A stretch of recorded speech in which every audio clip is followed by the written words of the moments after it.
Woorde na algebra. Algebra word gebruik wanneer ons probleme wil oplos. Die probleem word vir jou in woorde gegee en ons skakel dit om na getalle en onbekendes soos x en y en dan voeg ons die regte bewerkings op die regte plekke by. Die probleme word dikwels as 'n woordsom gegee. Wat is belangrik? Ken jou woordeskat?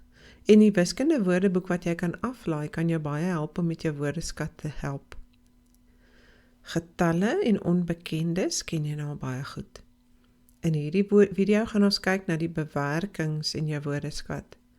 Die eerste bewerking is plus. Watter woorde beteken alles jy moet bymekaar tel? Die som van 'n sekere getal, 'n sekere getal vermeerder met, soveel keer meer as 'n sekere getal. Kan jy nog aan ander dink? Minus.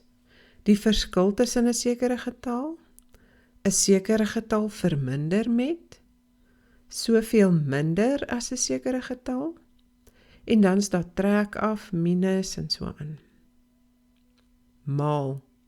Die produk van 'n sekere getal en 'n sekere getal maal met, 'n sekere getal vermenigvuldig met, soveel keer 'n sekere getal. Deel. Die kwosiënt van 'n sekere getal en 'n sekere getal gedeel deur, soveel keer verdeel deur 'n sekere getal. Eksponente. Die kwadraat of vierkant van 'n sekere getal.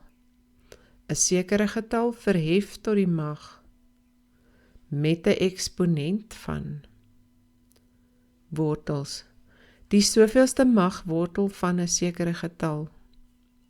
Die vierkantswortel van 'n sekere getal. Vir oefening, gaan kyk in jou alledaagse lewe en werk sommer self uit hoe jy probleme kan omsit in algebra.